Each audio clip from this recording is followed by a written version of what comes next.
Hello, everyone, and welcome to this week's Fight Night Rising. Back once again, and back with Boop. Welcome, returning back from a little hiatus there. But how are you doing tonight?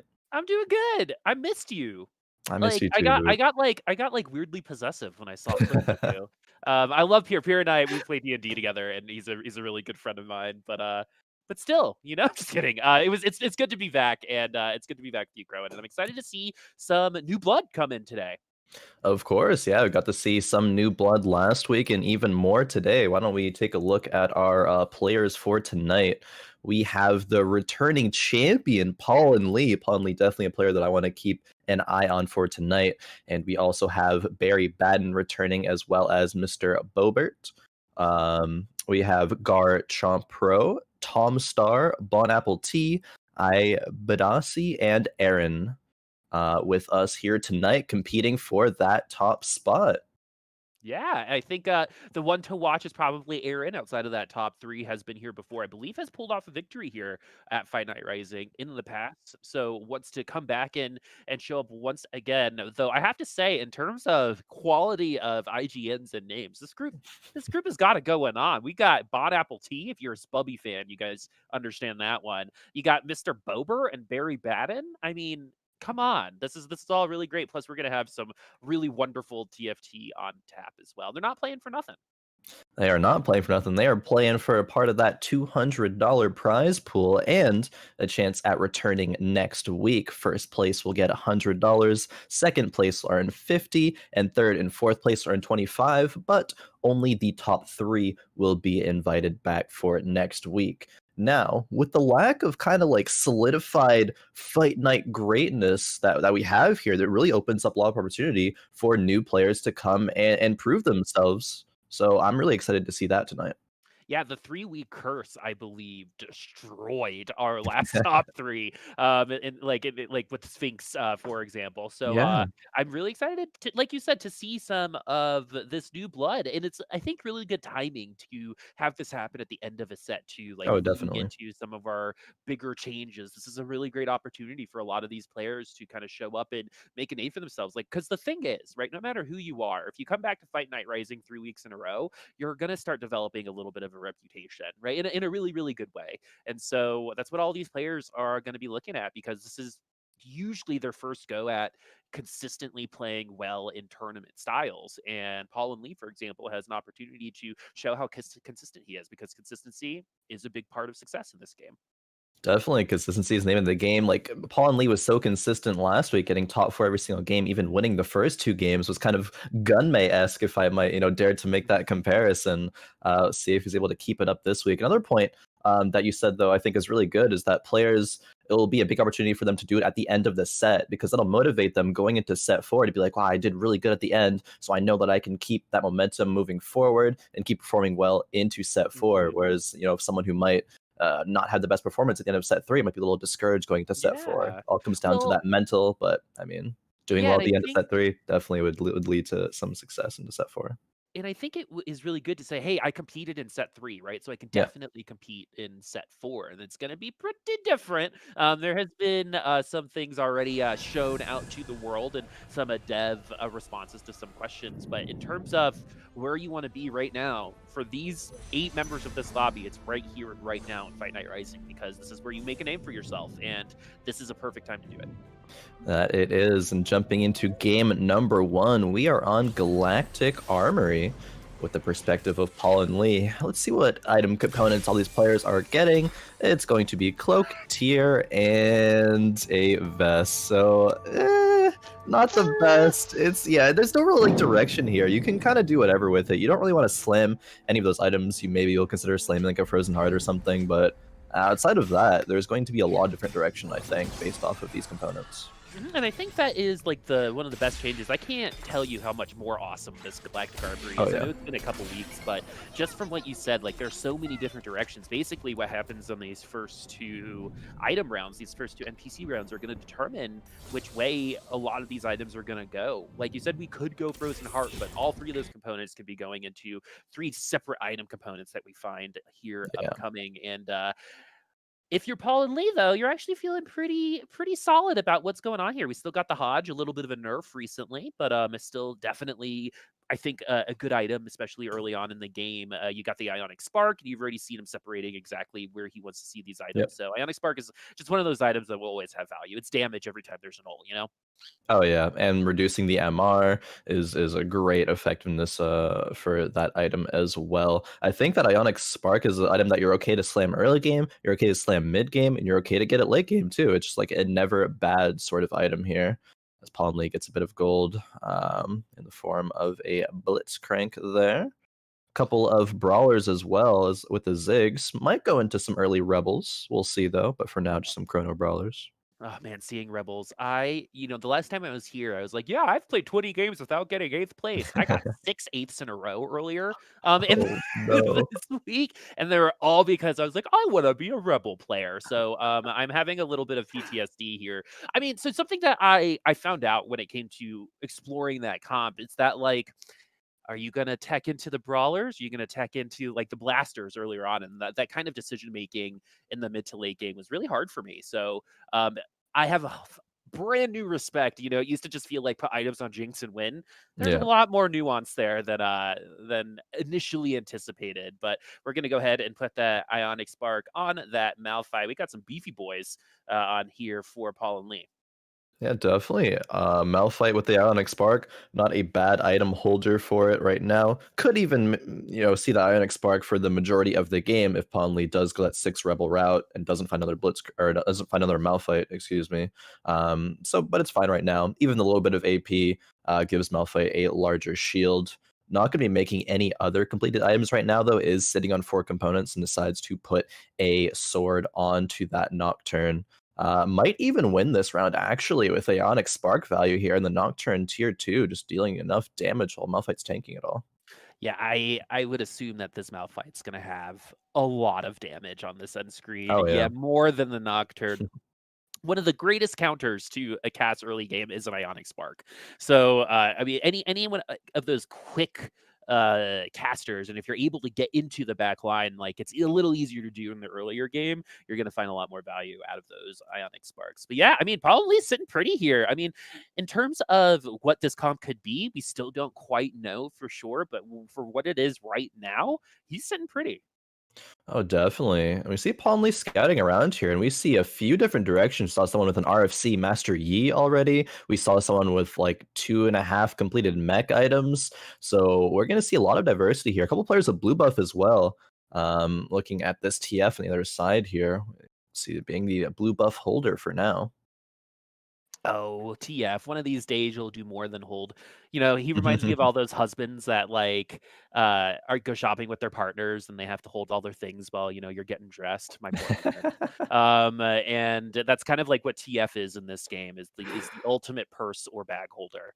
Yep. And you're not going to see TF hold those items for any longer than he needs to once you get the right unit. That's where you're going. If you guys are wondering why TF is getting any sort of carry potential, but I think what's really great here, it's so funny because we actually still have I think 2 of the original items from Galactic Armory still on the bench for paulhnlee, and Yeah. it's that just goes to show the flexibility and choice that this particular galaxy offers. Any galaxy that allows the player to be an individual and make choices on their own rather than choices for the game. Yep. I really, really like that. And that's why this has been good so far. And paulhnlee really exhibiting that.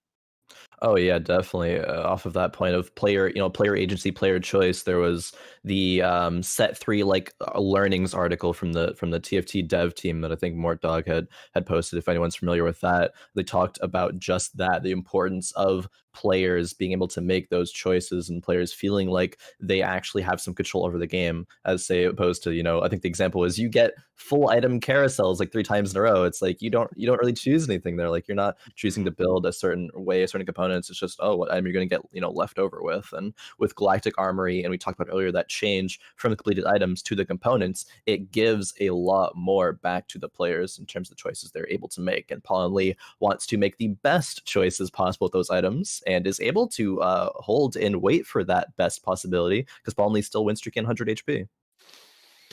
He's got a lot of resources to work with. Something that we always talk about, Khroen, is how HP isn't just how much life you have, it's part of your economy. And Yeah. so there are gonna be some comps that you're gonna nosedive. It just happens, right? That's how you play that comp. And there are gonna be some comps that require you to take early aggression to stay on top. So the comp that we're seeing probably play right now is really good in the early game. It's probably one of the more standard early game comps you could see in all of TFT right now. But none of these things outside of the brawlers really transitioned into something else. Yes, you could do like a Chrono Ash. Yes, you could do infiltrators with the Nocturne that is just holding items right now, just kind of doing the TFT cosplay. But paulhnlee is going to have to make a decision a little later on and what this is going to look like in 4 or 5 rounds. Items do have something to do with that, but where would you go here with so many chronos and I guess blasters and kind of a smattering of options here?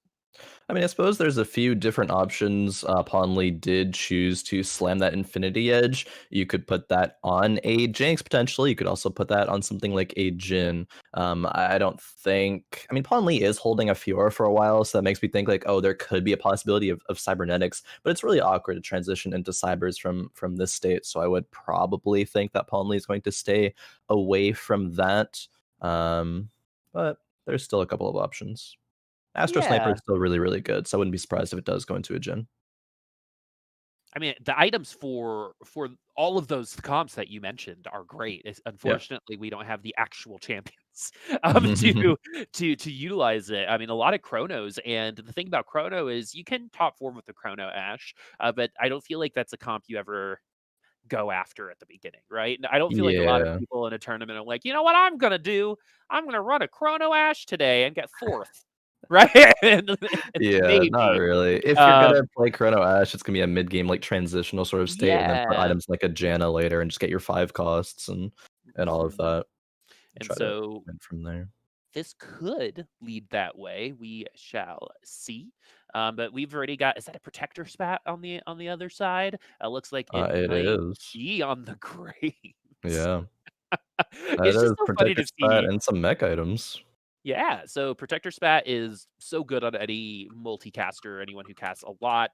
They said in those dev spotlights that they loved Protector Asol, did not like Blender Nocturne when it came to spat items. So Yeah, or Demo Kaisa, you know? yeah, and I think Protector Asol was one of the cooler spats options that you have here. But Protector Spat, I think, is like one of the coolest linchpin spat items that you have here, along with like Infiltrator or Irelia. Yeah, Infiltrator Aurelia, probably one of the best ones. Mhm.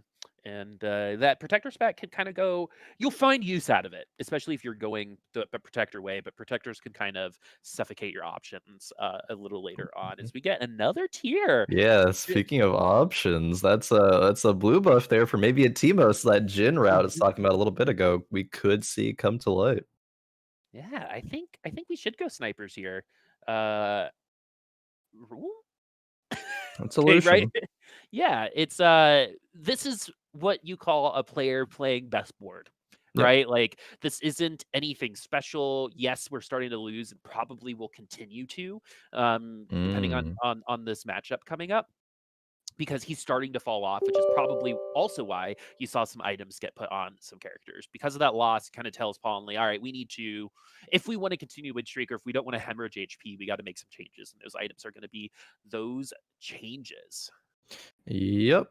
Selling that Nocturne for that Lucian has a couple of blasters in right now, but is still keeping those Fioras and obviously not making the blue buff there. So I don't think it's going to be Astro Snipers. It may actually be Cybernetics. I wonder if paulhnlee is kind of. I don't know if like over focusing on that route still could transition into other things later, but seems to me, oh man, the double Teemo shop with the Jinx after already committing Frozen Heart over the blue buff. That gotta sting a little bit. Oh man, the Scouts code has not been honored today by No. paulhnlee, but he's gonna go ahead and pick those Teemos up anyway. It still has one tier, so if Yeah. there is a tier available on the next carousel or somehow it gets dropped, these pro players have just this insane ability to get the items that they want. It's so weird. I don't know how you guys do it. But we'll see if that rings true. But I'm really intrigued to see where every. Oh yeah, I was also gonna ask you about mechs because mechs went through a little bit of a change, and it seems like we do have already a mech player here. This is pretty early. Yeah, no, it is. I think you even saw this mech was a thing at the end of stage two. So very, very curious there. Mech also did go through a bit of a hot fix after 10.17 patch did launch, so a bit weaker there. But we still see people going towards it. Mech obviously showing that it's still a very prominent part of the meta and something that is a threat not only if you high roll early game, but in the very late game as well, with a source of damage that is usually in the form of Victor behind it. Oh, Victor. Oh, Victor. I wish I could see more of you in other comps, not just that one. Um, Yeah. yeah, and I think we are going to be able to see some other POVs here very, very shortly. But we also have the Hodge on tap for Paul and Lee, or you could pop the Thieves' Gloves off of the Lucian if you want. Yeah. But this is all determined on if we get a tier probably on this next carousel or NPC round. Yeah, I wonder if with the double Teemo shot PonHlee is like, oh, okay, maybe now I'm going to go that route and try to get a blue buff there, or if PonHlee is going to go the original route that he was planning. Either way, though, not win streaking during stage three, went on a win loss, and now to a win again, beating Barrybadden. Barrybadden towards the bottom of the lobby here as we shift perspectives to Tommstar, who is now tied for first place with BonAppleT. Sorry, you don't know the Spubby subreddit, and so like BonAppleT. Anyway, Tommstar is on our screen right now. Is that a real animal behind him or a fake animal? I can't. I I would think it's assume fake. fake Yeah, animal. I got baited. Anyway, Tommstar hitting. He's the one with the mech infiltrators. So that Victor is going to be the thing that comes up here very shortly for Tommstar. But we also have a good amount of sorcerers on the back end if we want to switch over to Star Guardians a little later. I mean, we do have mech items, but we also have. I mean, those items can totally go on Victor too. So Yeah, it's looking like it's going to be a mech and remain consistently a mech and have Ari just hold items for Victor whenever Tommstar is able to pick those up. Pretty good for now, though. I mean, preserving your HP as well as he has here to be tied for first, to have a Shaco 2, RE2, and the Ziggs for demo. Like, Tommstar's in a pretty good spot.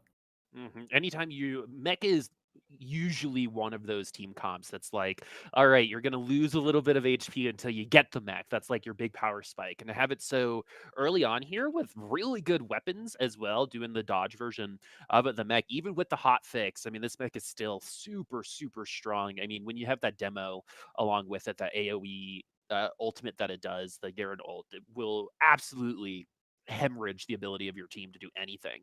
So Tommstar looking pretty hot right now. What are the things that are going to be good against this comp? Things that are going to be best against Mech is Giant Slayer. I mean, Mech just has a bunch of HP. Giant Slayer true damage will be the thing to rip through that. Even last week on Fight Night here, we saw a bunch of people just building Giant Slayers in general, even prioritizing like a double Giant Slayer over a Last Whisper, IE on a Vayne. So people with the amount of mechs that are going to be in this lobby right now are definitely going to be looking towards that.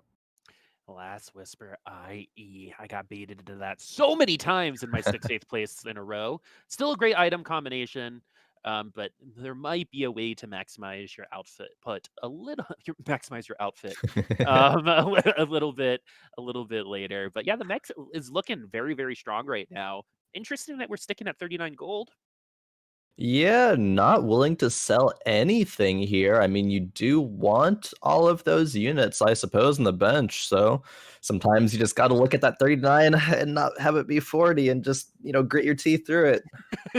Grit your teeth through it. It's like having an odd number on your experience bar. It just doesn't. It Exactly. just feels so anti what you're supposed to do, right? And I think that is one of those separations of good and great players is to be able to like go against habit, right? Yep. Like, oh, maybe we won't know until the end of the game. Of course, hindsight is 2020. But at this point in time, it looks like a good move. Yeah, I would say so. See what items Tommstar picks up here from the Infiltrator round. Gets a BF sword, gets a couple of gold to get to 50. That's pretty good. And gets a tier and a belt. Probably going to be a Morello's for the victor, or what's going to be a victor, but it's now still the Ari, and perhaps a Shojin. Can't really stack those blue buffs, so Oh, we'll those see. were the good old days. Yeah.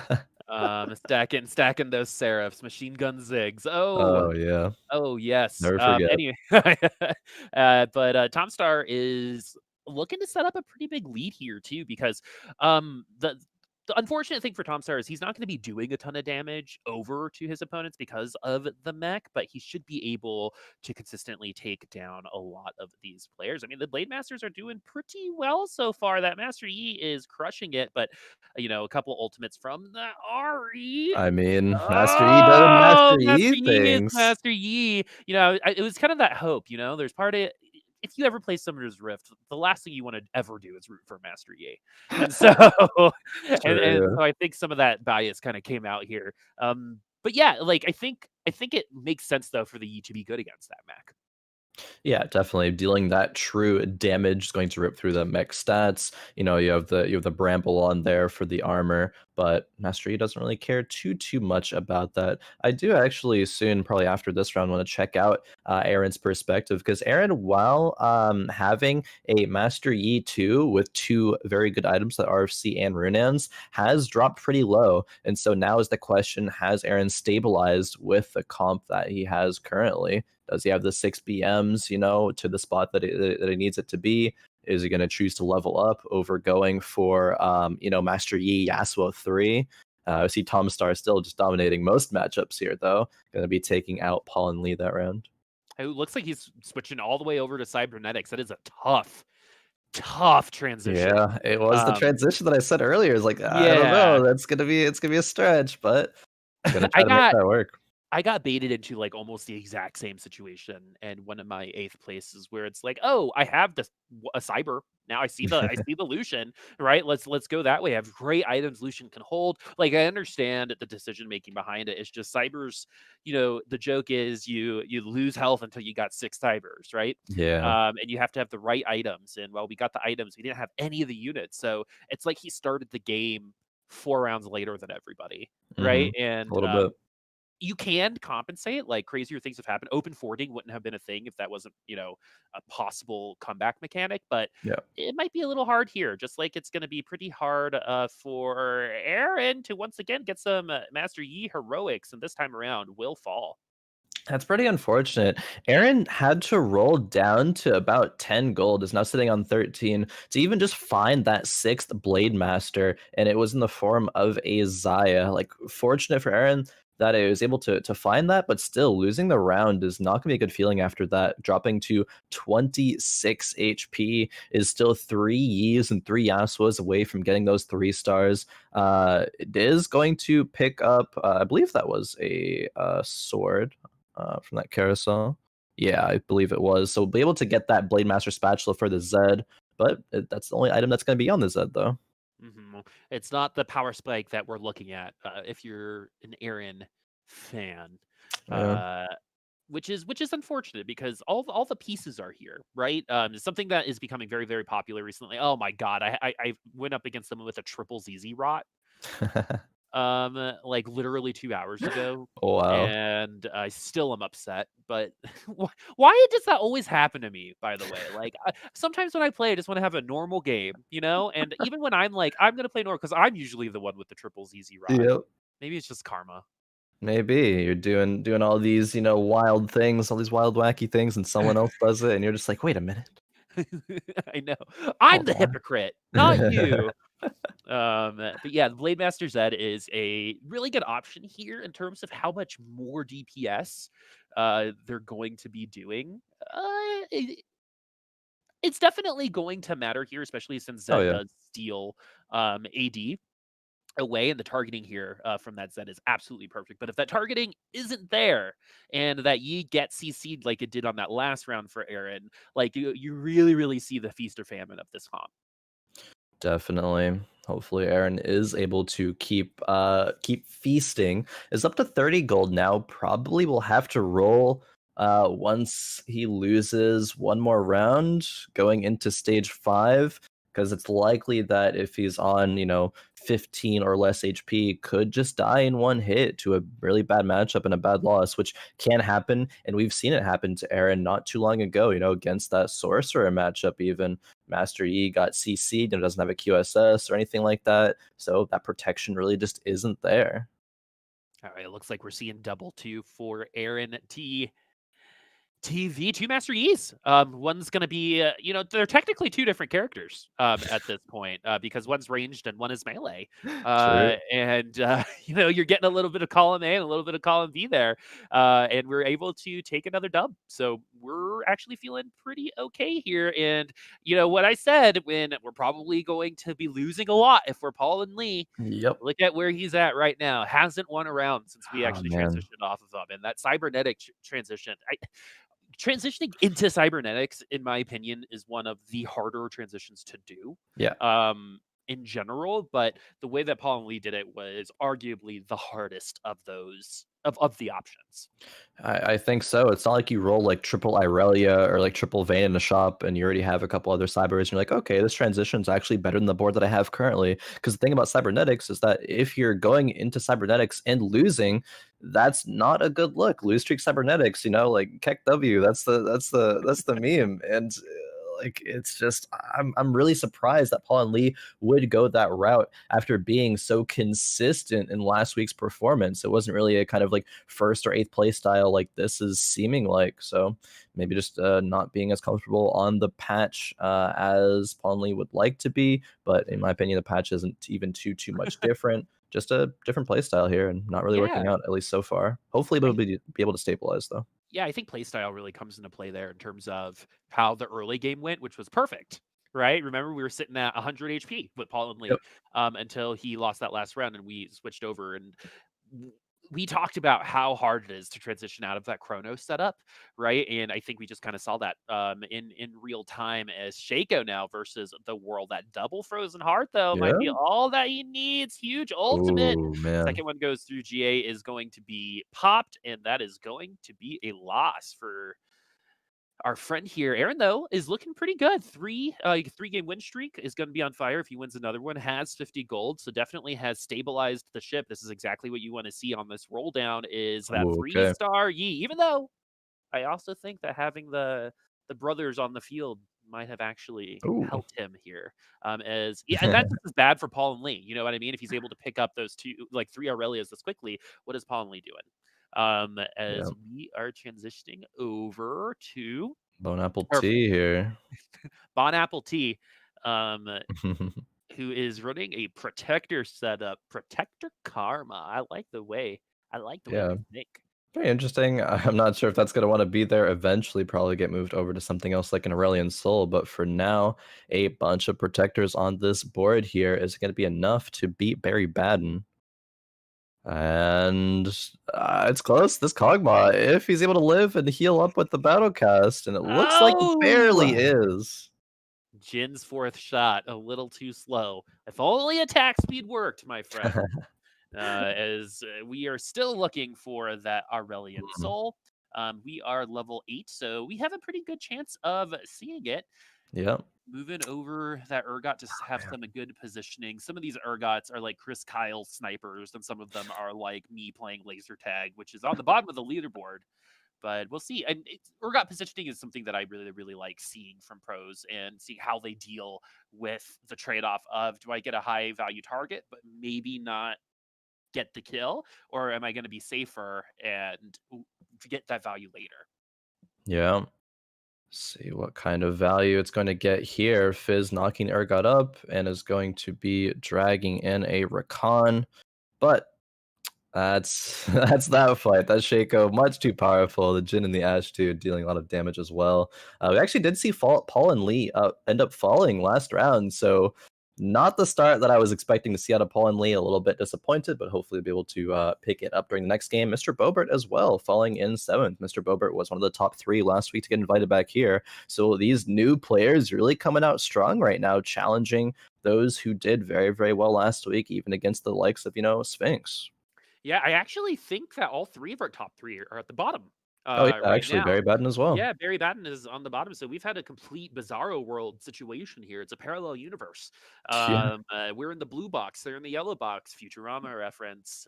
But the moral of the story here is that's actually pretty close outside of Tommstar, right? Tommstar got that really, really early mech, developed a huge early game lead, and now is going to be the time that comps are going to be able to compete against the mech a little bit more consistently. But is there enough time, right? With Eren at, for example, at 12 HP, he might not even survive for another battle against Tommstar if he rock, paper, scissors a counter. Yeah. So things aren't for sure like second through sixth right now. Even Barry Badden could come up because it's really the difference between 2 or 3 fights. As Eren gonna Ooh, be okay. facing off against BonAppleT. This is actually gonna be really, really interesting that Ari is gonna shred through that Oh. Shen. The Zoe sleeping the Master E in the back there, is that going to make the difference? It won't. Then that death cap pickup from Eren last carousel is going to be his savior here. Going to be dealing so much more damage, healing so much more, and preserving that HP, that precious, precious HP as Eren's at 12 and could lose to one fight. Yeah. And we have an actual savior in TFT. It's our overlord, our supreme overlord Galio, Khroen, True, coming up in our actually. next set. So Excited about that one. when we think we can be a part of the cult of the supreme overlord Galio, um, think of the content. Oh man, am I excited to talk about fates, but do that in a little bit. For now though, a lot of players on low HP, 3 players potentially within a range of getting one shot, maybe even 4 players, depending how this game goes. But for Garchompro, it could be their last round in this game. Yeah, we're gonna be taking over that POV tier But 2 looking pretty Zertho. good. Doing a Looking pretty lot of good. damage. I Yeah. mean, looking quite good there. Those jeans fit perfectly. It's the sisterhood of the traveling pants here. You know, like he's looking quite devilish in I lost the joke. Garchompro though is gonna sit at 1 HP. Sometimes you gotta know when to take him, when to when to Yep. run. Just move on. Um, yeah, exactly. Like moving But on. We are on the cane round. yeah, Yeah. exactly. Blue buff on the Syndra, always really good. It's all about getting that first pick on that first ult, or else it's kind of a waste.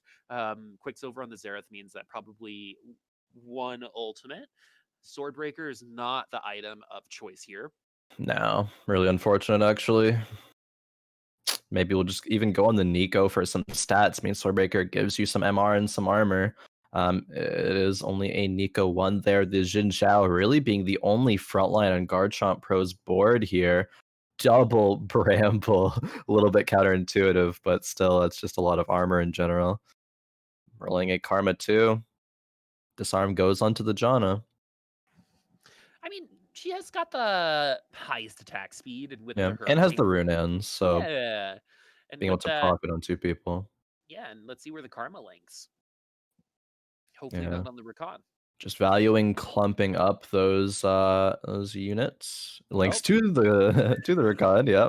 yeah, we're gonna awful ultimate from the Rakan too. Actually, that could actually have been blessing in disguise there, going into the back line, especially with the ultimates that are coming through. Unfortunately for Nope. them, Garchompro is not going to survive. Things actually, I don't think could have gotten that much better for him as we get Oh. Barrybadden eliminated as well. This is a whoo man, dropping like flies right It's now. I think we've got our top four with uh, Barrybadden in fourth our place. top 3 Top even, 3. Oh, yeah, that is very a yeah, minus in front of that too. yeah. -2, yeah. So, we got 3 new members sitting in the top 3, friends. Very bad in finding the most consistency out of our returning players, but everyone looking up at Tom, not MySpace, but Tommstar. Um, on this Mecha Rumble 3, Jesus Christ. So Oh, Rumble yeah. 3 ult is nutty. If you're able to get an ult as Rumble, I think it does like 2,000 damage or something like that. It is absolutely insane, and that's going to make that mech so very powerful. It's gonna require. I mean, I don't see anything other than this Master Yi being able to deal with it. And is it even going to be able to deal with that Rumble? Yes. All it takes is Yes. 1 or 2 slashes. And our Blade Masters are sitting pretty as Tommstar's Ghost will be taken down. Badass. Yep, I thought for a moment there during this last fight, the victor being alive so long would have really spelt disaster for Eren, but it turned out the Master Yi just didn't care, even with the Morellos, proccing on him, just healed anyway with that death cap and was able to take out not only the whole mech, but the tier 3 rumble after, and then the victor. It's looking pretty good for Eren here, but one bad fight does mean that Tommstar would win. So repositioning, seeing if Tommstar can get that good RNG, because one fight is all he needs. The Karma with the Rabadons, that's gonna be a beefy shield. Nope, never mind. Didn't get there. But I also think this Master Yi is the last team comp that Tom wanted to see at the end. One of the few that I think could actually take this mech as a statted out, perfect itemed Master Yi. And even, I mean, what else could he get on this carousel to make himself feel a little bit better? Really unsure. I don't think that there is any item, at least here, that would be amazing enough to win. Like, there's the jeweled gauntlet, but then the victor already has 3 items. Could look to remake the victor. Like, there's 2 victors on the bench there. That's gonna want to be a tier 3, but there's not gonna be enough time to get it to tier 3 unless there's an amazing roll or something, and it's not looking like that's going to be the case here. Oh man, there's only so much you can do with 10 gold, right? Yeah. Maybe getting this upgrade for that Gangplank ult might be a way to Yeah. get to the Master Yi in the back line, but the Gangplank's not even living long enough No. to get that ult. I mean, it'd be nuts if he was able to. I mean, and Yi is focusing down on that tank. But with that hurricane, you also saw that Karma get absolutely destroyed along with everybody else. And this is an even worse fight than the last one. Yeah, ends up being about the same, but still the end result is Master Yi alive at the end, and Tommstar's mech is just getting dealt with. Even Tommstar chose to pass up on that GP upgrade during the last round, thought that a GP1 with no items would not be able to consistently find an ultimate to CC those Blade Masters and find the win that way. But that might be what's going to be needed, to be honest. Like, you need to do something for this GP. If he's not ulting, I think that really decreases the chances of Tommstar winning a fight. Totally agree. It's like if this Gangplank ults, and it's like that's a big maybe, a big if. I don't even know if that's going to be enough to Oh, help with that anyway. Oh, we do get the ult okay. though, so we do get Yeah. some CC onto the Master Yi in at the backline. You're already seeing how much better things are because of that ult. We also have grievous wounds on this Master Yi. Is it too little, too late though? We get one more fight, 1 HP for Tommstar, but we saw how important it is for that Gangplank to ult. And with the static shift, Yeah. that could have been enough damage actually to get them going, especially with demo. You're going to get some true damage procs with that shift. Man, that was super, super close there. The GP2 was found by Tommstar there. Static Shiv now on that shell, give some extra mana to GP as well, potentially. I think GP will be, if Tommstar's able to find a win, the reason why. But these fights are getting closer and closer.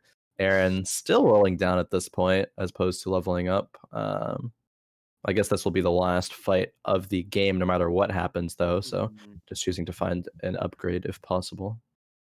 Yeah, I mean, what are you gonna do here? Upgrade to a tier 2 Victor you're never gonna use, or keep your tier 2 Fizz you're never gonna use? So it is going to be it after this. 1 HP to 12 HP. Eren picked up a Rabadon's Death Cap on a carousel. And that is a big reason why we of course, all of the other wonderful play. That Zeke's definitely helping out that Master Yi as Uh, well. This is all about Gangplank and getting that Gangplank ultimate off. Does get it off. The Victor ult wipes through the entirety of the team, but the aggro on the mech makes it turn around, and Tommstar will fall to second place. Great comeback from our Blade Master friend right there, Eren. And we actually said like before we got into the lobby that Eren was someone to watch, and we saw exactly why. When someone knows how to play a comp like that, knows how to stat out and item out their Master Yi, right? That yeah, happens. It's all about getting there, right? That's I think the definitely. difficult part. And Eren got there, and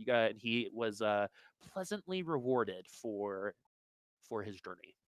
Oh, definitely. I think that was very well played by Eren overall there. It was a little funny interaction after he won at the end there. He scrolled his mouse over to his item bench and that last whisper that he forgot to put on during that fight. He was like, oh, wait a minute, but it didn't end up mattering.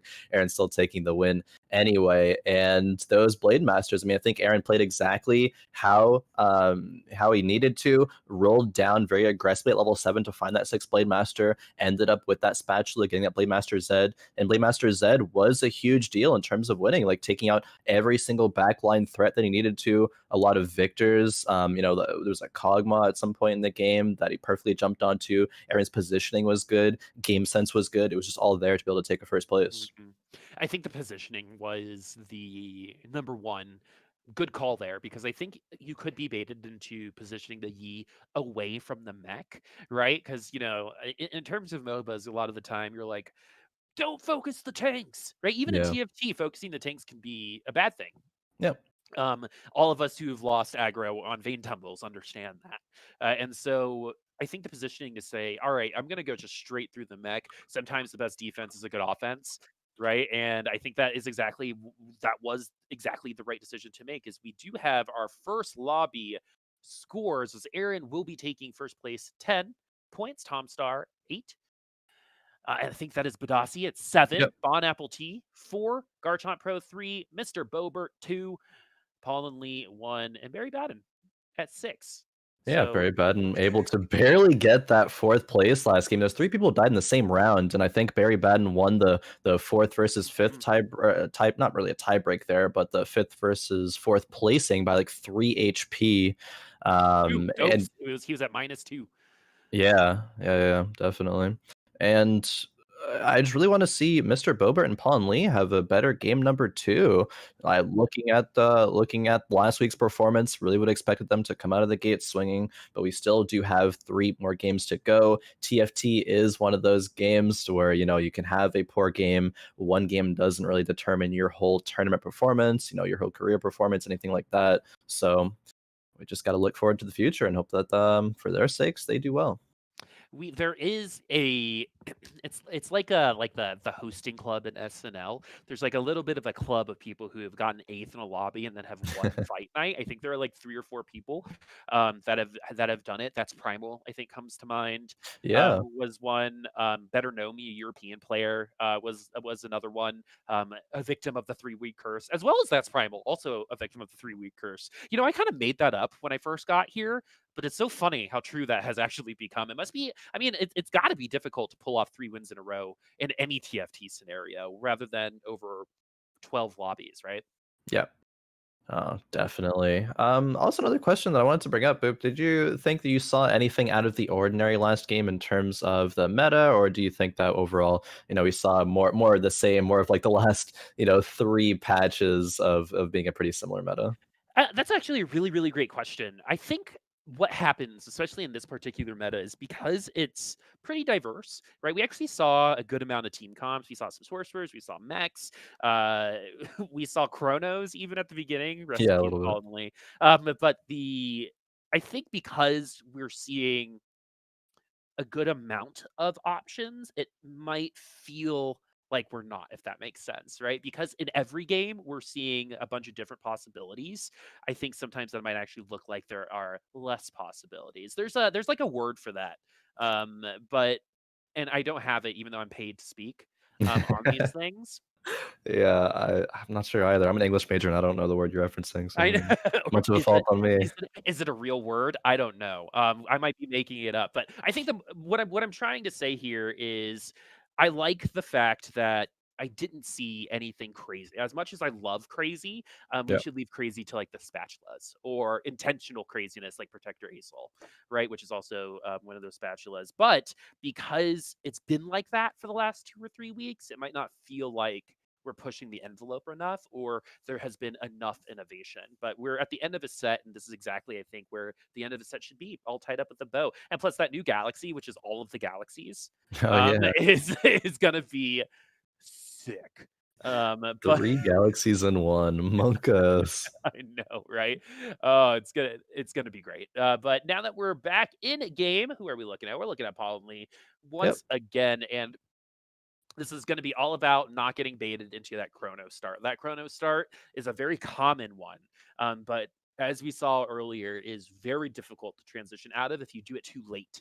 I think sometimes it's best to just not commit, right, and just be like, let's not put labels on this. You, you know what I mean? And then, we'll just see you later. Okay, cool. And I think that's what he needed to do with the chronos a little bit earlier, That's funny.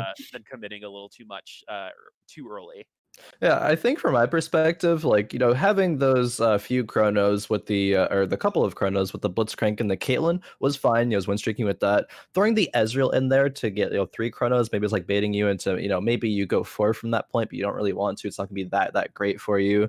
Ezreal was, I would agree with paulhnlee's decision making that Ezreal was probably good for a couple of rounds to be the best board.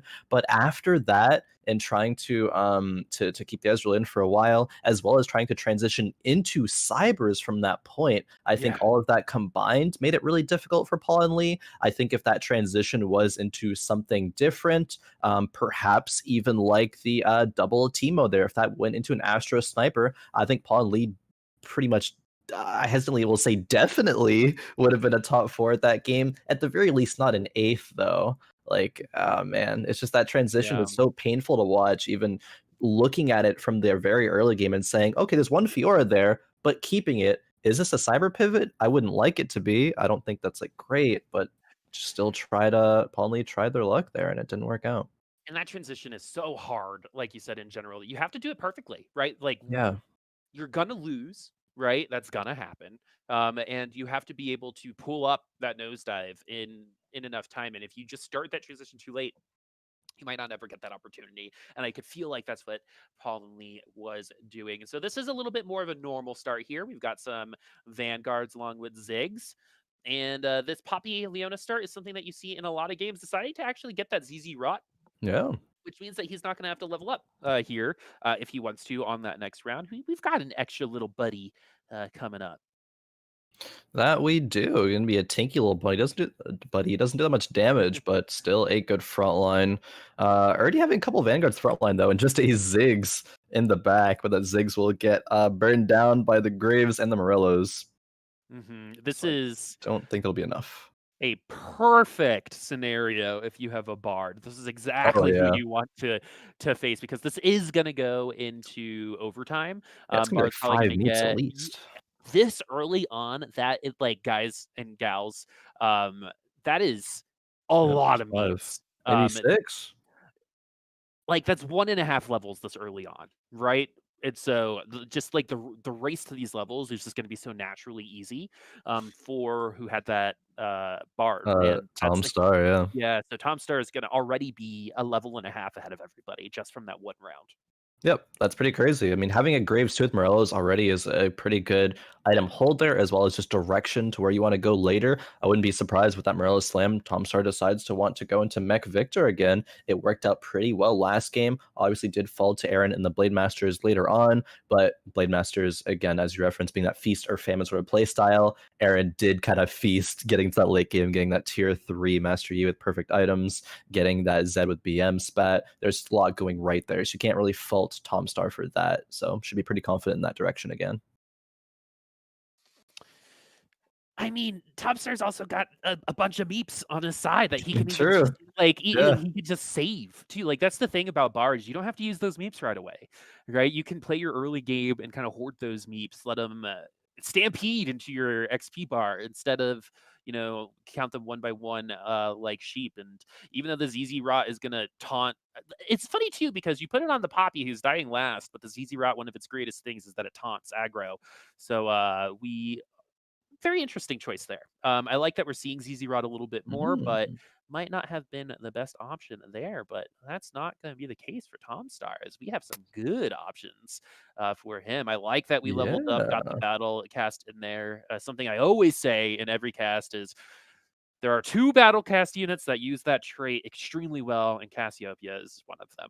Oh yeah, definitely. I think this is a good call, especially with keeping in mind that Tommstar wants to win streak here, has the Bard to generate XP, has Cassiopeia to hold the Morellos. There's a Bard on the other side there from Badas. and the Cassiopeia, but the Cassiopeia is just not as strong. It only has a rod as opposed to a full Morello's. This is just Tommstar going to be win streaking into the stage 2 carousel and hopefully into the Terra Bursters, but we will see. Man, and Morello's is a death knell to Cassiopeia too, especially when you're trying to get that Battlecast proc. It's when you're under 50% and you're like, why isn't this snake dying? Well, it's because it's Battlecast, my friends. Yep. And Tommstar, who was our mech player last time around, already showing something totally different. So we're going to be seeing him rep a second comp. I wouldn't be surprised if it does turn into a mech eventually. It could. Not locked in, of course. But having a vest on the Mordekaiser, might grab another vest, might grab a bow, and all of a sudden that's either a Bramble or a Titan's Resolve. Unfortunately, both of those items get taken though, so let's see what Tommstar is left with. Maybe we'll try to go for that Rumble, and that gets taken as well. Unfortunate for Tommstar here. Gonna grab that glove though at the end. Carousel meta, man. The carousel meta coming into play. I used to try. Remember back in the day when you can block people and you could actually push them into other items? That was.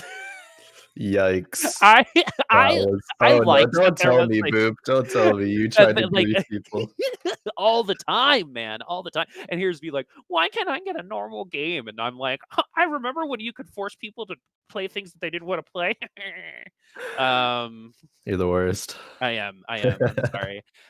No wonder my dad left. But Tommstar, I'm just kidding. My parents been married for over 20 years.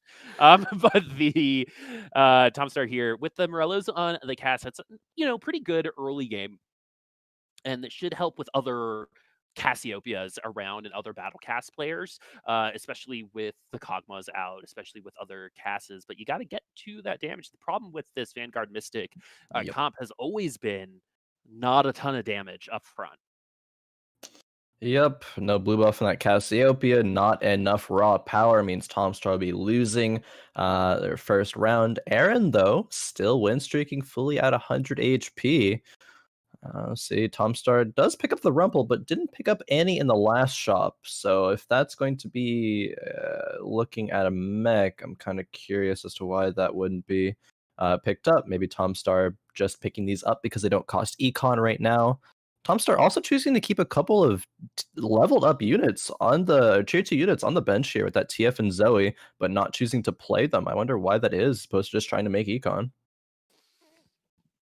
We'll find out. I'm very curious as well. I wish I had an answer for you. But Tommstar did get second in our last lobby, so there's obviously some intention behind it. And basically, if you're challenger in TFT, you play with intention. That's like a thing that you do. It's how you get there. So I definitely see that being an option. But the short range on this cast actually hurting this Battlecast Mystic here. But that Battlecast trait might be enough to win them at this round. And wow, it is. Yeah, huge, that's crazy. Actually, I thought that was going to be a loss for Tommstar. Just looking at that round initially and saying, "Oh, it's a tier 2 Nautilus tank frontline." Seeing the Cassiopeia, something's to be able to take it out, but nothing did. Battlecast healing her up the whole time. Caitlyn was never able to snipe the Cassiopeia, and for Tommstar, that's a win. No win streak though, but still, like, you'll take it. We take those. Yeah, that's totally fine. As Tommstar sitting pretty. Very interesting that we got rid of the Bard. I mean, the Bard was pumping out some XP, but maybe we're on an NPC. Yeah, just for the But let's talk about that Bard a little bit more. So, what does that what is the difference between getting 6 beeps like Tommstar did versus 2 on that very, very first round? Is that like a huge advantage, or is that a little bit of an oversell? I think it is a huge advantage, assuming that Tommstar, or if Tommstar would have been able to full win streak out from there, going level 5, because of all those meeps before the stage 2 carousel was really good. Preserve the win streak there. Just unfortunately ran into Eren, who is still win streaking now, is just so much stronger. But it still is very good though. Even that many meeps was made it able so that Tommstar could level to 6 right now. On 3-1 without having to waste any gold or any XP, still has 20 gold left and in a pretty fairly good spot. Got a free level pretty much at the beginning, and that's some like TJ Maxx value if I've ever seen it before. You reach in and you pull out a coach bag. You're like, this is why I come here. And so Tommstar Really seeing the value Yeah. right now. Has the right items on that cast too. Not really good mech items right now. Seems to have given up on the mech, sold that Rumble. Has a QSS potentially on the bench, but yeah, did sell the Rumble, so at least not really looking at it for it now. Maybe we'll stick with the Cassiopeia. I mean, did get a tier, so maybe that'll turn into a blue buff on the next carousel phase. Um, Checking out Eren here. Eren has a few cybers, still win streaking. I mean, this board doesn't look like super insane right now. It's just overall solid for the early game. And we have a lot of really, if you kind of looked at the scouting of the lobby there, a lot of squishy teams, not a ton of protector vanguards out there right now, outside of like the initial 2 vanguards. As you can see, like not a lot of beef really anywhere outside of that one brawler comp that we see. So that's probably Ooh. why we're seeing the cybernetic comp do so well. It's just it doesn't do very well early on against a lot of HP, especially without that Last Whisper IE on the Vayne, but the Lucian's going to be good enough here, and this is another one of those examples. If you just do, just like that Master Yi, the best defense is a good offense, especially when you blind the entire back line Yeah. of your opponent. Oh yeah, definitely huge there, and the tanky frontline from Eren TTV here as well with the Leona 2, Ionic, and even the Wukong in there, giving a couple of Chrono and the Vanguard. Actually, all these small things add up. Caitlyn being tier 2'd as well. I'm not surprised. Like nobody else has a really insane start here, so Eren win streaking this whole game doesn't come as too much of a surprise. 100 HP. But remember, the last person we saw with 100 HP at this point ended up getting 8th in that lobby. Yep. So nothing is for sure in the world of TFT. We're still looking for a cloak, most likely, for that Vayne. Vayne, an amazing unit, started off and honestly one of the more broken units I've seen in the game. Um, when she was pushing Oh out yeah. all of that damage and even need items. Remember, was it with you that we were casting a Vayne with an IE and just a recurve bow that made it all the way to top 4 I think at so, tier yeah. 1? Yeah, like that's where she was. But right now, I like where Vayne is in terms of how she feels as a carry. The idea is, do you build attack speed or do you build damage? Right now, especially with all like the beef, like is it Last Whisper IE tends to be the go-to when it comes to Vayne, but is there an argument for anything else right now, Khroen? Yeah, I would reference it, I believe, a little bit last game in terms of being a response to mech. But even without mech, just giant slayers in general, people are starting to prioritize building those recently over that IE Last Whisper. I think if you're going to go another build, giant slayers would be the play. And we'll see if people are running cybers if they choose to make that decision. Another player I did want to look at, though, this game, I believe, is MrBobert. Yeah, MrBobert had that Master Yi too, and was looking for another bow here. Had rolled down a lot of gold as well. So we'll see where MrBobert is looking for with that. Does have a red buff as well. And okay, yeah, that's an RFC. Gonna be put on that Yi. So we can pretty confidently say MrBobert's committed to that. But did choose to make Alicia too, though. Maybe just wants to keep win streaking and preserve HP over having that gold. Also, not to disparage anyone else who's ever appeared on Fight Night Rising, but look at this wonderful outfit. I need that hat. I think is that a part of the hoodie?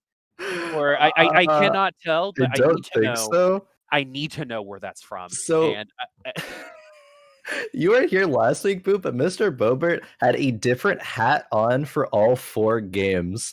hell MrBobert was a yeah. treat to watch. All So. right, okay, MrBobert. I guess that's why we call you Mister, huh? Yeah, that's an earned title there, Bobert. But yeah, as our shark, he's currently getting eaten by a shark. We'll make sure to send our medical team over soon. But we're looking at another Master Yi. So this is the one comp that I am slowly but surely kind of like it feels one dimensional, right? Even though it's not, in the way to get here, you either just you can hit or not, right? It's feast or famine. Yeah. You're either going to be losing 20 HP around or be giving 20 HP worth of damage around. But when you get a Master Yi with RFC this early, you're going to be doing the latter a lot more frequently. Now it's all about getting the rest, right? We do have some frameworks. This is like where I have a really hard time. It's like, okay, are we going to go the Blaster way? Are we going to go the Jinx way? Or are we going to commit to the Yi? The Yi won a lobby earlier, so we'll probably go that direction. But Yeah. that doesn't mean we're fully committed just yet, looking at those items on that Lucian. True. I was probably too quick to say earlier, all right, Master Yi RFC, boom, it's gonna maintain to be a Yi. Because there is a world where if you find a few Jinxes later on, RFC is still a good Jinx item. Jinx being able to, not walk forward and kind of like troll a little bit, as well as having a red buff, and maybe it'll turn into like a giant slayer later. If MrBobert gets a bow here, then oh man, what the decision you have to make if you want to commit to Master Yi and go Runins, or if you're considering a giant slayer, then can go Jinx. Have the Ezreal as well as, leveled up Malphite, Zed for Rebels, Blitzcrank as well. Like, oh man, think about it more. I don't know what direction I would go. It depends on what you find, right? If you don't find the Jinxes, it's like, all right, I'm just going to keep the Yi, but there are Another some belt though. decisions. Oh, okay. Oh, bow. There's the bow. Where are we going? It's oh, It's like one goes to Disney World and one goes to Universal, but one of those places is raining right now. We won't know until we get there. You know we what I won't. mean? And we'll find out that the other one is fine. Yeah, and if you're Look at Bover right Mr. now, Bover here. Like, it's just like option paralysis, like too much Halloween candy, too much of a good thing. Like for real, like he has literally almost every option available yes. to him on where to go here. You've got Attack Speed, you got Giant Slayer, you've got the Runins, you've also got the Nikos, which is Oh, gonna all right, we're committed. We're there committed we to Master go. Yi. Even the snap. We're there, we're committed. As Badass might not be around right now. Yeah, I think it looks like an unfortunate DC here for Badass. There's a lot of items there on the board, but unfortunately, hopefully we'll reconnect soon. But I want to go back to MrBobert and kind of just like watching him and that thought process, just working through that after all those items were coming down from that infiltrator round, and then hovering the Giant Slayer initially. It was like, I kind of want to do this. Wait a minute, I don't know if I do. I have the Blade Masters on my bench here. I only need to find, an Irelia and a Riven, have the 6, but I already have all these brawlers. I have the Lucian 2 as an item carrier. Like, option paralysis, if there's any time where someone would fall into that trap, it would be there. Like, I don't 100. blame MrBobert for taking a long time to make that decision, but thankfully MrBobert did end up making a decision before that next round started, and I think that's what separates a caliber of player from being one that will get overly stuck in that decision making process, but at the end of the day does slam their fist down and say, okay, I'm going this route, I need to do it right now, I want to maintain my win streak, and I'm living or dying on this hill. Intention. That's a word that I use a Yes. lot when it comes to this game and its decision making. Right? You have to make a decision. If you sit with those items for another round, what happens? He might not maintain his win streak. Yeah. He might there are so many things that could go wrong. And basically, MrBobert pretty much decides if he's going to top 4 or not in that one decision he just there were like 18 decisions he made. But in terms of how to itemize, that's going to affect his positioning here more than anything else, as the Chrono along with Janna is actually really, really great combo, especially for someone like Master Yi. Attack speed, interestingly enough, for Lucian, not super amazing on him, especially since you're kind of just wanting blaster procs anyway, and sometimes if he ults Oh. too often, then that can be bad. But we go with the Ribbon instead. Yeah, a little bit of option paralysis there, actually. MrBobert wanted to decide to either put 3 BMs in or having 2 blasters, and ends up with neither because that Shen wasn't able to get put in time. I think that's going to be the difference in MrBobert maintaining the win streak and losing. Yeah, Option it's looking paralysis. like it. Intention, friends. Intention. You just got to see both sides of the coin there, right? And one ended up with a 6-game win streak. The other was a loss. But MrBobert sees something that he likes, probably some type of spatula, because there are a lot of them Yeah. on the board right now. That So there are. Infiltrator Aurelia is most likely going to appear as paulhnlee picks up the Thresh. But MrBobert, man, What a tough go of it, in, like, the best sense of the word, right? In terms of how hard the last 3 rounds have been, it really doesn't get harder than that in TFT. The other option the other time I really see that happening is when you're in last place and you need to make something happen, you gotta roll 50 gold, Yeah. right? Here, in terms of, okay, well, I have 4 different directions that I can go to, when it comes to this, as the Blitzcrank has to be sold. Oh, no. Yeah, it's fine. It happens. Yeah. Something that is good though is that MrBobert was able to pick up that Blade Master spat, so that will be going on to the Z in the future. Red buff, not going to be a great item overall in the Blade Master composition, but MrBobert is theoretically just 2 Master Yis away from having a E3. And based off of how he's playing and the decisions he has made, this was supposed to be a Rebel Brawler comp. Yeah. Um, that's where the Blitzcranks were. That's where some of our other brawlers are coming through. But yeah, I mean, even though we're seeing what seems like an equally strong Master Yi as the one that we saw last time, the difference between tier 2 and tier 3 really starting to show right now. Because once we get to the 5 rounds, the tier 2 Yi becomes a lot more vulnerable, especially against things like Jin and these snipers that are able to just one shot them if the 4th shot lands on that Yi. Yeah. Ye will be in danger at that point, as been just naturaling Ye's on this roll as well, apparently. So going to be only needing one more theoretically before that Nico's could make it into a E3. No AP item yet though, but it does have a rod on the bench depending on what items that MrBobert gets off of these Arc Raptors will be telling if that Master Yi is going to be, a huge threat or just decent until hopefully being able to get a completed item on that carousel for Yi. But Oh, gotta this get is gonna BonAppleT be here. Mech. a great test because we got to see this matchup so many times on that last round, and you're also seeing why Lucian isn't your favorite carry because he can get a little brave. Sometimes dashing into the opponent's team, but yeah, he's just good against the mech. That is an Yep. obvious, even against the dodge mech, right? But and that's only tier 2, but there are going to be some other comps, like we saw the Dark Star completely demolish Bober. I think Syndra, if the ult goes right, Urgot can take him down. There are definitely some counterplay options right now, but once we get to Yep. that E3, things become a little bit different.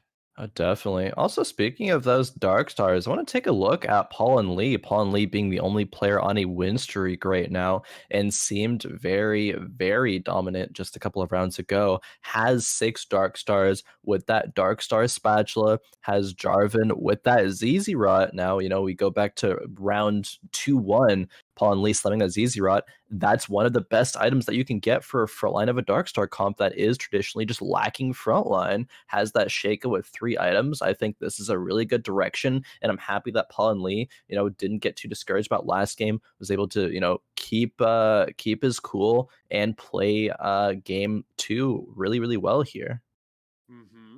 It's probably going to level to 50. Yep. And I mean, that's a lot of gold that he was able just to invest into Yeah. experience. So we're going to hit level 9 really quickly. And why not slam that red buff on Jin? You're not going to get any more items after Yep. that. So that is why you're seeing him do that. The Darkstar Ash actually could be, I mean, if enough Darkstars die and that Ash ults, it's going to chew through that HP in terms of that extra damage. But yeah, and Ashel, especially against these infiltrators, can be a godsend.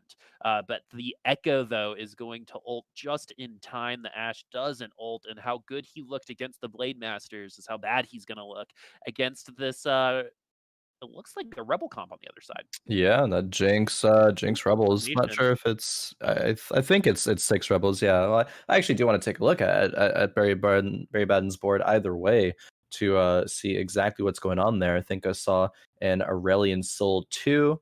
Barrybadden gonna be scouting around a little bit here, but yeah, that is 6 Rebels. That is going to either be a Fizz 2 or until then an Echo on the board there. This is not the best items on the Jinx. Static Shiv is a little lackluster, but RFC red buff being pretty solid.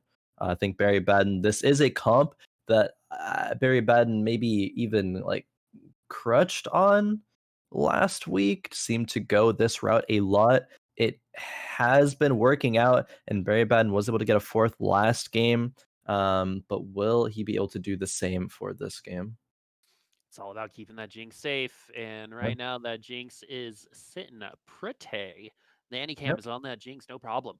Um, we're gonna be doing some dancing as as well. Oh, hi, how's it going? Oh, But okay. the oh wow, yeah, showing off those guns. I like it. But I like it too. I like it. I remember Professor TFT came on here in a tank top, and I was like, the confidence, man.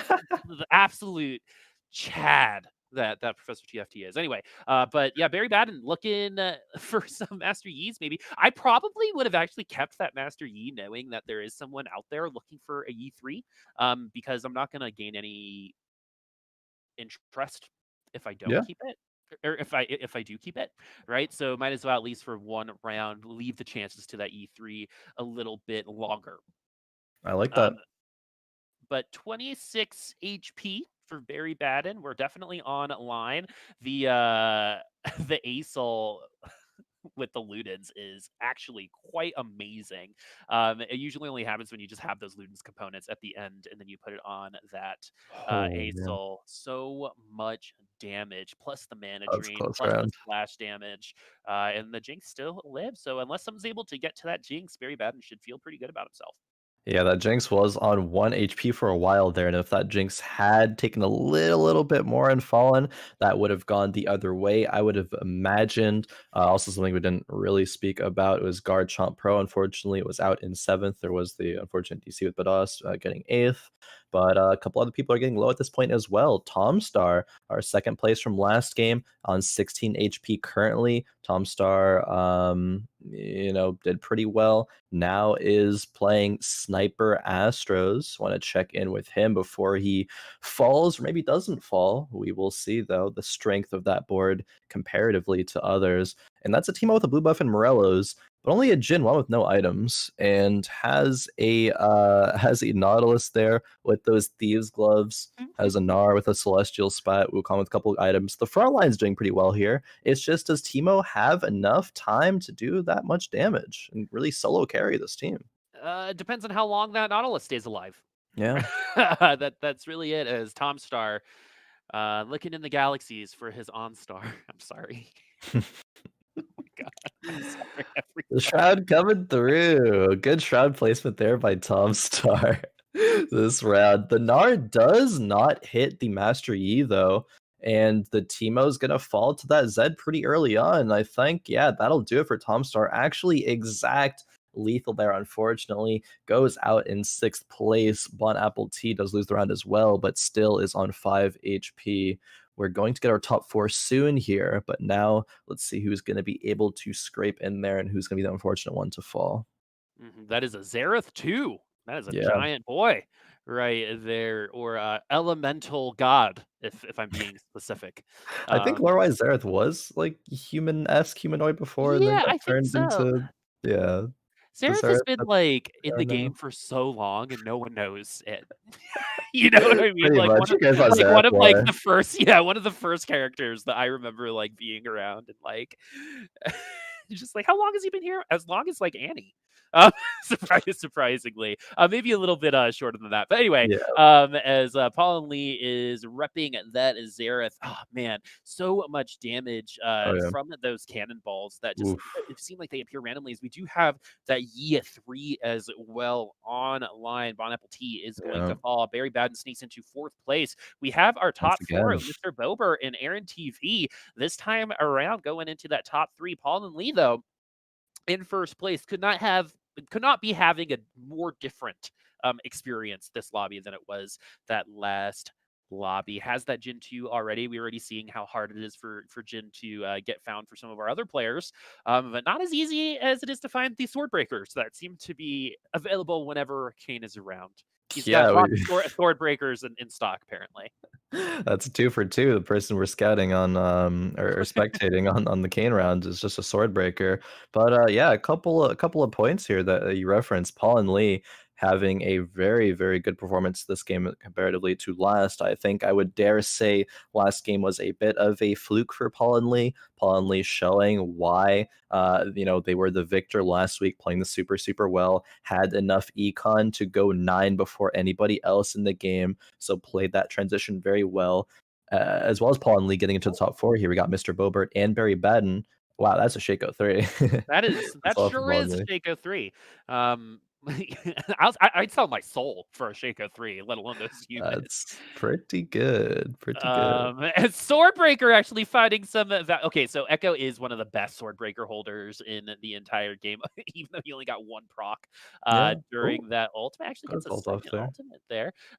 But yeah, that Shaco should be pretty good. That Lulu polymorph is the thing that can save him, but too much damage. Once the Shaco ults, it's Yeah. over.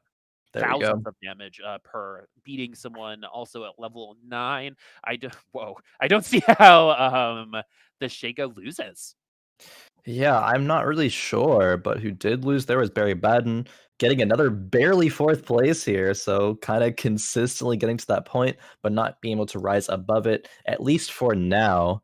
But we do see MrBobert having a win streak as well as Paulhnlee with those Blade Masters, though. If that matchup happens again, I wonder who will take it at this point. Both players having leveled up, their compositions from the last time they met, but I think the Blade Masters might be stronger now.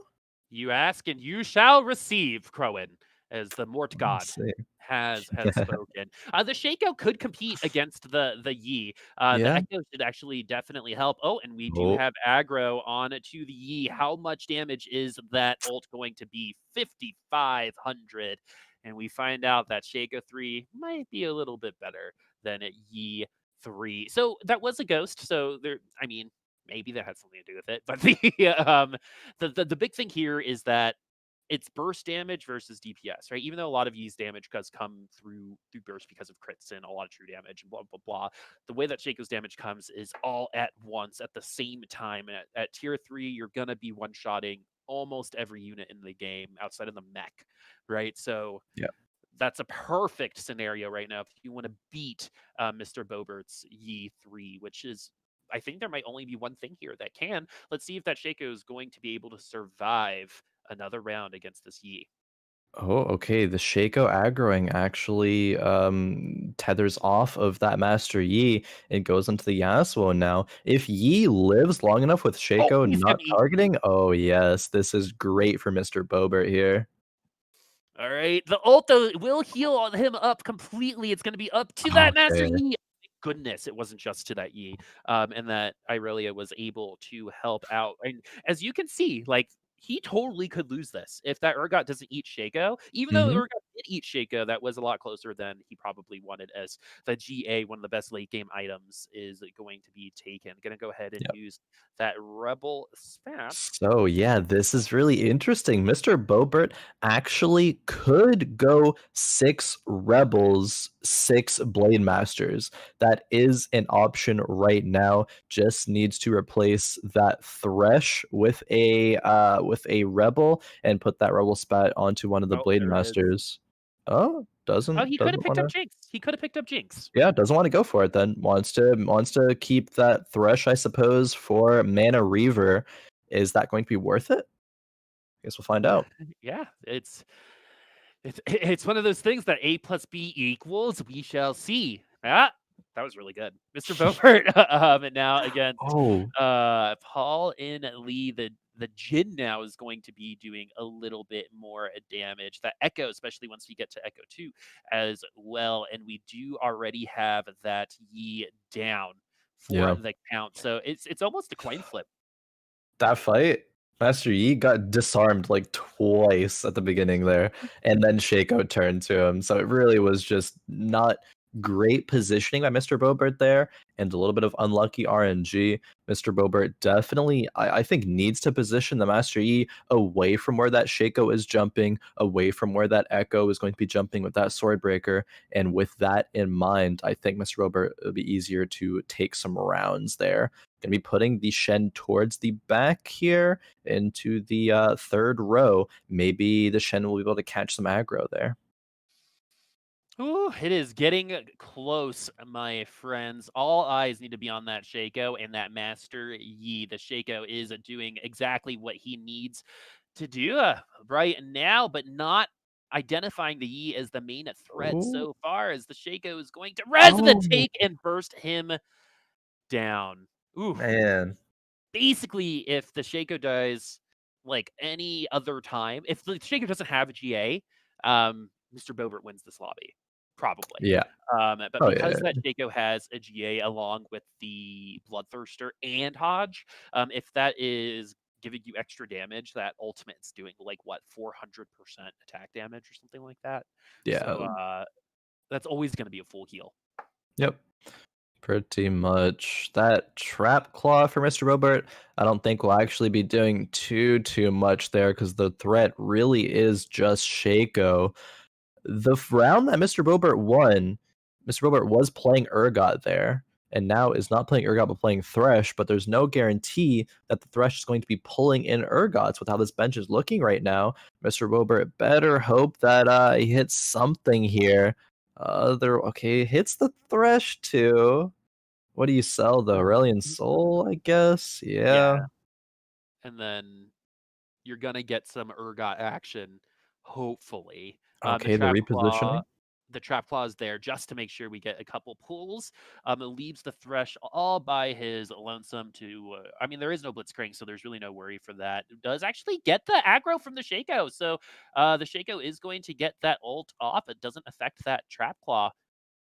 And the Yeah. Urgot does get brought in though, and the Urgot isn't going to shoot that Shaco, and this No. should be another loss for MrBobert. Second place for him. Paul and Lee will go from 8th to 1st. First race, and I'm very confident in the strength of Paul and Lee, especially after seeing that last game. I think game one maybe just got a little bit, again referencing just got a little bit confused that transition. Perhaps it didn't pan out how they wanted it to, but Paul and Lee showing why they won last week for sure.